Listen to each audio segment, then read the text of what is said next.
Баршаңызға сәлем. Бүгін тез жасалатын әрі оңай пончик рецептімен бөлісетін боламын. Каналға тіркеліп, лайк басып, комментарий жаза кетіңіздер. Алдымен ыдысқа жылытылған сүтімізді құямыз. Ашытқымызды саламыз.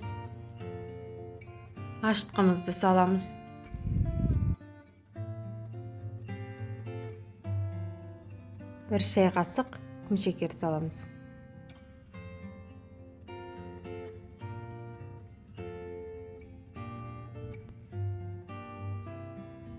5-6 қасық ұн саламыз.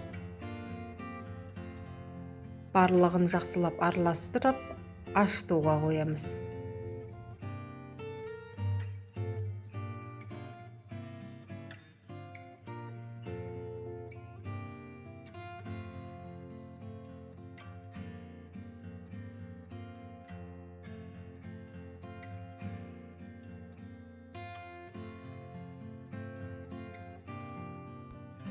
Алдымен ыдысқа жұмыртқа саламыз.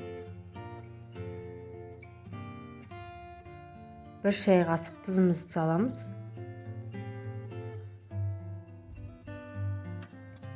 Қантымызды саламыз.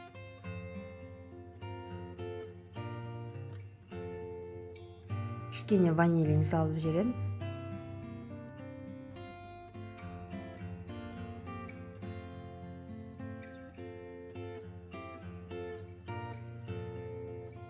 Сары майымызды саламыз.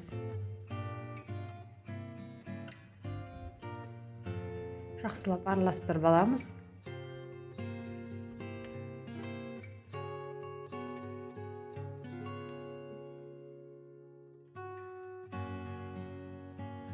Сары майымызды жақсылап араластырған соң, ашытқымыз дайын болса, үстіне құямыз.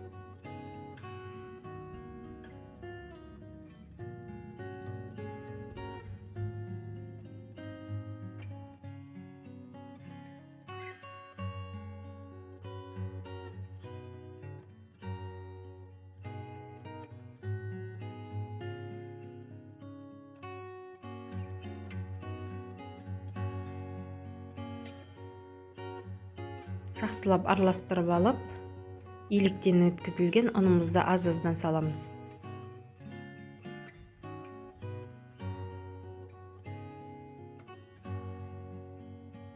Венчикпен араластырамыз. Қолдарыңызбен елесеңіз де болады. Қамыр өте жұмсақ, өте қатты болмау керек. Орташа болу керек. Жабысқақ болмау керек. Қамырды біраз илеген соң, жабысқақтығы кетіп, қамыр қатая бастайды.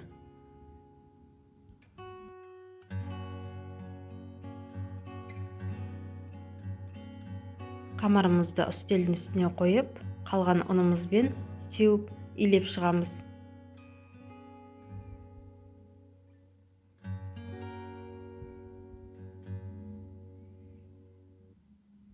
Қамырымыздың басы жақсылап бірігу керек.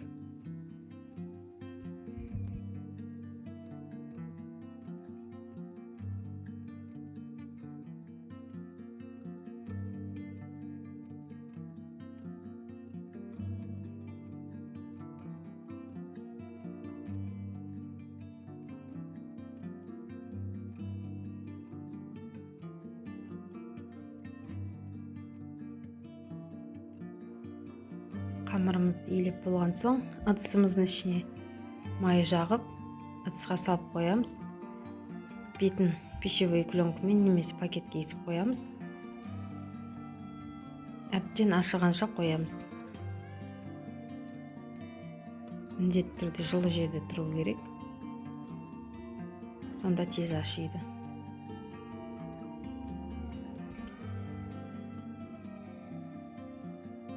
Қамырымыз дайын, жақсылап көтерілген.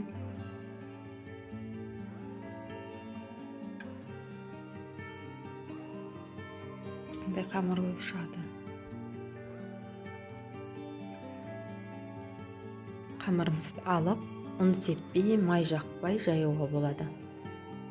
Өйткені әбден илеген соң, қамырдың жабысқақтығы кетеді. Әрі жақсы жайылады. Егерде сіздің қамырыңыз әлі жабысқақ болып тұрса, онда сіз ұзақ елемегенсіз қамырды, сондықтан жабысқақ болуы мүмкін.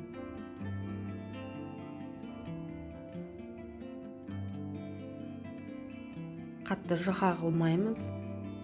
Пончиктеріміз әдемі, ортасы қалың, ортасы ашық емес болу үшін қатты жұқа, қатты қалың қылмаймыз.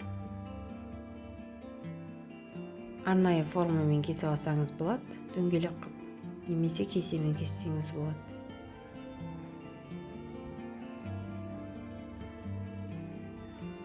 Ортасына мен кондитерский насадкамен домалақ жасадым.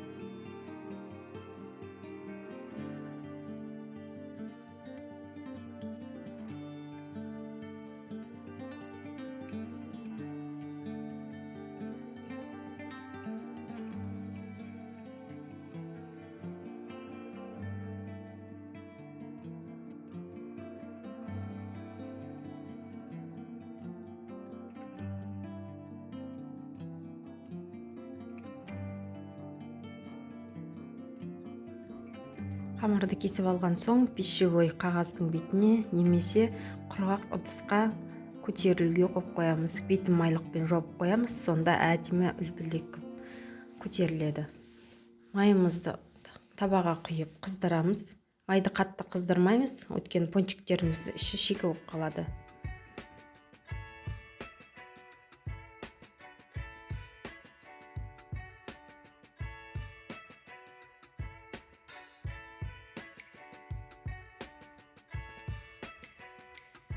Астыңғы беті піскен соң шанышқымен жемейдеп аударамыз.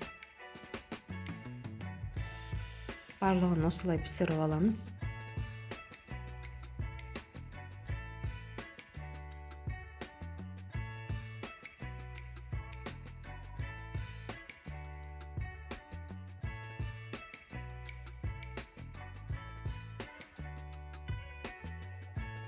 Дайын болған пончиктерімізді ыдысқа саларда астына салфетка саламыз.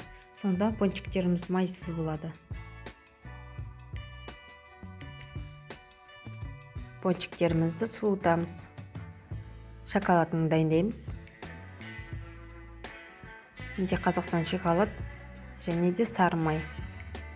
Водяной баняда араластырып тұрып ерітеміз.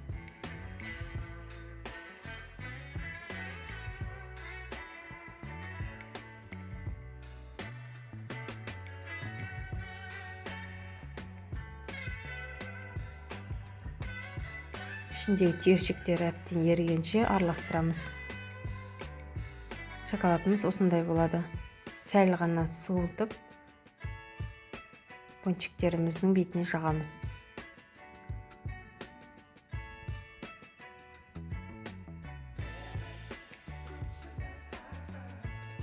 Пончиктердің бетіне посыпка сепсеңіз де өте керемет әдемі болады.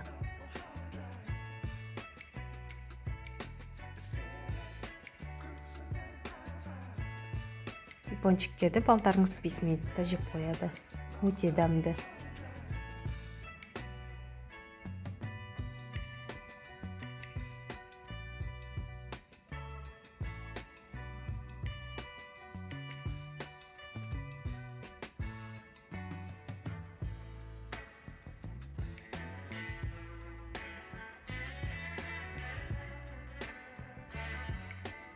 Ұнаса, каналға тіркеліп, лайк басып, комментарий жаза кетіңіздер.